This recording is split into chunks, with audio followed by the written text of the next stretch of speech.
Face master கம்மி ஆராப்தி பார்க்க போகிறோம்னா எக்ஸ் தளத்தில் பார்த்தீங்கன்னா செல்லூர் ராஜு வந்து பதவி விட்டது தான் மிகப்பெரிய அதிர்ச்சி ஏற்படுத்தியிருக்கு. இப்போ திமுக கூட்டணியில் காங்கிரஸ் இருக்காங்க. காங்கிரஸில் சேர்ந்த ராகுல் காந்தியை வந்து புகழ்ச்சி பண்ணுற மாதிரி பார்த்திங்கன்னா ஒரு விஷயத்தை வந்து எக்ஸ் தளத்தில் வந்து பதிவு பண்ணியிருக்காரு.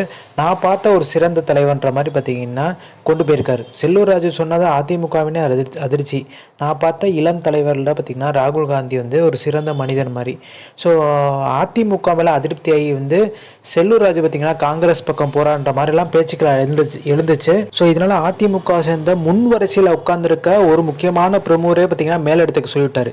என்னங்க செல்லூர் ராஜு அப்படிலாம் பேசிகிட்டு இருக்காரு, அவர் மேல் நடவடிக்கை எடுக்கன்ற மாதிரி. ஆனால் செல்லூர் ராஜு என்ன சொல்லிட்டாரு, இது கட்சி ரீதியான ஒரு பேச்சு கிடையாது, என் தனிப்பட்ட விஷயம், என் மனசில் பட்டதை நான் சொன்னேன்ற மாதிரி பார்த்தீங்கன்னா சமாளிச்சிருக்காரு.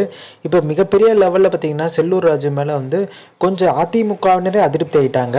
ஒருவேளை அதிமுகலேருந்து பார்த்தீங்கன்னா செல்லூர் ராஜு பார்த்தீங்கன்னா வேறு கட்சிக்கு மாறுறாரா, ஒருவேளை காங்கிரஸாக இருக்கலாம்ன்றாங்க, இல்லை விஜய் கட்சி போவான்ற மாதிரிலாம் பேச்சுக்க போயிட்டுருக்கு. ஸோ இந்த இன்ஃபர்மேஷன் பிடிச்சா like share subscribe. Thanks for வாட்சிங் திஸ் வீடியோ.